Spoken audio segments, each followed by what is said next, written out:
Bonjour, aujourd'hui nous allons changer le robinet de notre baignoire, le mitigeur. Nous avons là le mitigeur, les flexibles de froid, d'eau chaude et d'eau froide.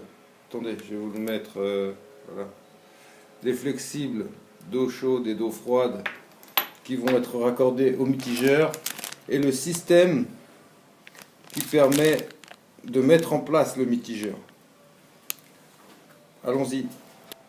Donc en premier lieu, je coupe l'eau froide et l'eau chaude. Voilà. Pour que ça ne gicle pas partout quand je retirerai les anciens flexibles. Donc voilà. J'ai coupé mon eau froide et mon eau chaude. Voilà le mitigeur que nous allons remplacer contre un mitigeur avec l'eau chaude et l'eau froide désolidarisée. Pour ne pas avoir un mitigeur commun et avoir un robinet d'eau froide, un robinet d'eau chaude. Comme souvent dans les salles de bain, nous avons un panneau qui empêche de voir toute la canalisation qui vient sous la baignoire.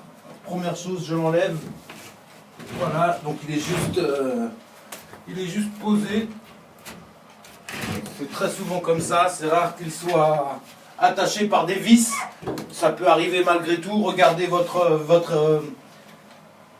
baignoire. Regardez comment votre baignoire est équipée avant de tirer sur le panneau. Voilà le dessous de notre baignoire. On retrouve ici les flexibles. Les flexibles qui vont s'attacher au nouveau robinet. On retrouve ici les flexibles que je vais pouvoir mettre en place et attacher. Ensuite, ici, ça viendra ici. L'eau froide arrivera par ce flexible. L'eau chaude arrivera par l'autre flexible. Ici, vous avez le système qui va maintenir le mitigeur en place. La vis avec un boulon qui vont maintenir le mitigeur en place. Il faudra bien mettre les joints pour être étanche, pour avoir une étanchéité parfaite. Voilà, donc je vais commencer à enlever l'ancien système. Je viens d'enlever l'écrou du mitigeur avec une clé plate de 13. Une clé plate de 13. Ça peut être une clé à pipe, une clé à molette. Ce qu'il y a, c'est qu'il y a peu d'encombrement, il y a peu de place. Donc c'est vrai que moins votre clé prendra de la place, et plus ce sera simple pour vous, le démontage sera simplifié. Voilà, j'ai utilisé une clé plate de 13 pour enlever l'écrou du mitigeur. Je vais pouvoir m'attaquer aux flexibles et enlever les flexibles. Alors, je vais enlever les flexibles avec une clé de 19. Voilà, hop. J'enlève un premier flexible. Rappelez-vous que j'ai coupé l'eau auparavant, au préalable. Sinon ça giclerait. Si vous enleviez le flexible sans avoir coupé l'eau. Voilà, un flexible d'enlever. Ça coule un peu. Le deuxième flexible. Normalement, vous ne devriez pas rencontrer de difficultés particulières.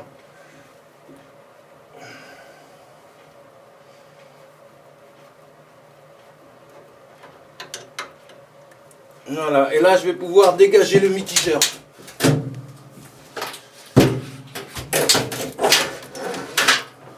Voilà le mitigeur.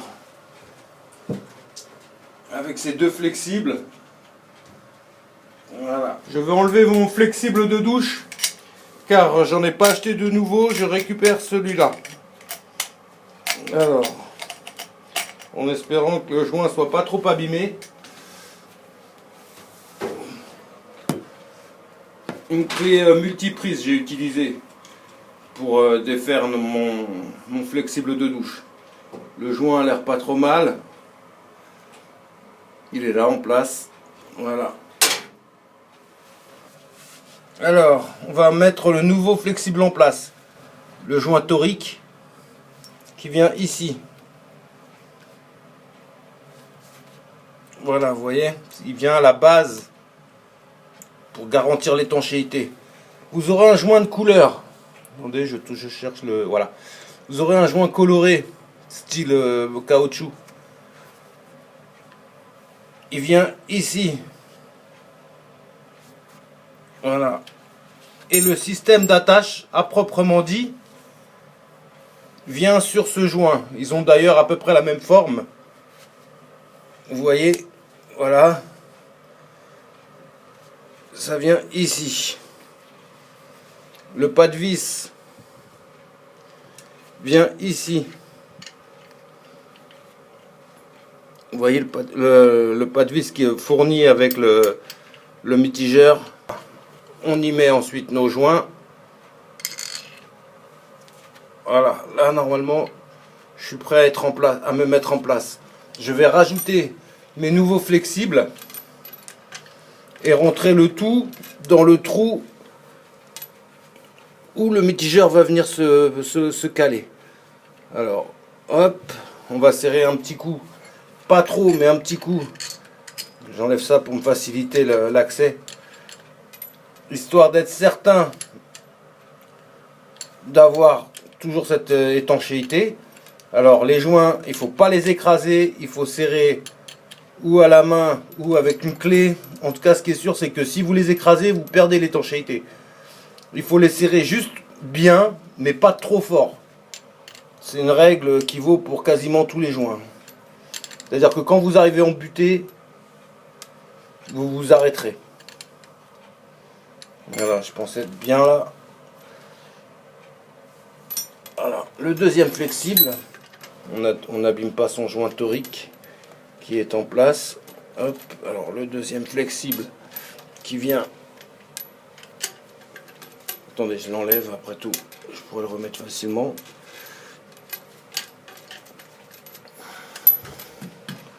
Voilà le deuxième flexible. Excusez-moi, je bouge beaucoup, mais c'est pas évident, c'est pas toujours évident en tout cas. Voilà. Un petit coup de serrage, mais pas trop, hein, comme on a dit. Là, ça tourne plutôt facile, donc je continue. Mais j'ai pas intérêt à trop écraser le joint du flexible. Je pense que ça ira. Ouais, ça a l'air bon. Hop, je remets mon joint torique en place. Sans lui, pas d'étanchéité. Et je vais ensuite remettre mon autre joint. Alors, il faut faire attention, les flexibles passent autour. Voilà. Tout à l'heure, je vous ai montré comment mettre ce joint. Sachez qu'il va sous le... Il va sous la baignoire. C'est-à-dire que là, vous allez rentrer toute cette partie-là dans le trou. Ça vient sous la baignoire. On ne le verra pas en partie haute. On ne verra pas le jaune ici sur le dessus de la baignoire. Il vient en dessous. C'est une partie qui est invisible, qui est cachée. Je mets en place mon nouveau mitigeur. Vous faites bien attention que le joint torique en dessous là. Attendez, je vais tâcher de vous le montrer. Le joint torique qui est là, qu'on voit ici. Vous essayez de bien le placer, de bien le mettre dans son encoche. Sinon, toujours pareil, pas d'étanchéité. Alors, hop, je place mes flexibles en premier lieu. Et je rentre tout le reste. En m'assurant que mon joint, bien sûr, se place bien. Alors là, par contre, il va falloir que je pousse la caméra pour pouvoir accéder et faire mon placement. Je mets le joint et l'attache qui permet de tenir le tout en dessous, comme je vous l'ai dit auparavant, au préalable. Alors, hop. Voilà, une fois mis en place, à quoi ressemblera votre mitigeur. On voit bien le joint jaune qui vient directement sous la baignoire. Ensuite, la partie métallique qui maintient le tout, l'écrou et nos deux flexibles que je vais maintenant raccorder ici que je vais raccorder ici sur les deux embouts que vous voyez là. Voilà, je remets en place nos flexibles. Hop. Celui-ci tout d'abord. Ensuite celui-ci, ils ont un joint intégré.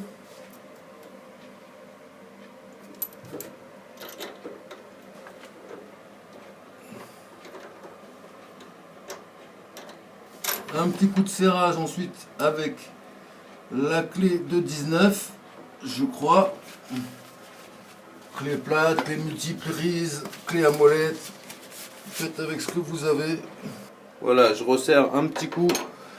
Je remets mes flexibles, je remets un petit coup de clé pour que ce soit quand même bien serré. Toujours pareil, on n'écrase pas les joints. Si vous avez beaucoup de force dans les mains, certains ne serrent qu'à la main.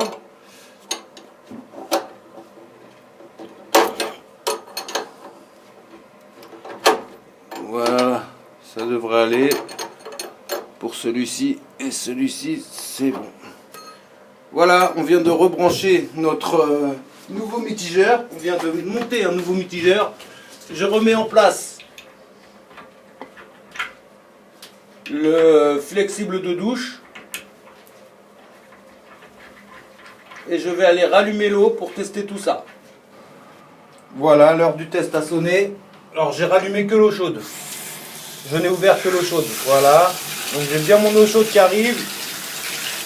Pas de problème. Je teste la douche. Pas de problème. Ça fonctionne bien. Et je vérifie ensuite l'étanchéité. En dessous. Je vérifie donc l'étanchéité. Je ne vois pas d'eau couler. Nous avons l'air étanche. Allons voir un peu plus loin s'il y a de l'eau qui coule. Non, c'est étanche. Voilà. C'est fini. Voilà comment monter, changer le robinet de sa baignoire et douche ou douche. C'est le même système que pour un lavabo, c'est juste un petit peu plus exigu. Vérifiez bien quand vous changez votre mitigeur qu'il est compatible avec votre installation. Voilà, n'hésitez pas à changer les joints trop abîmés. Likez, commentez, abonnez-vous. A plus tard, ciao.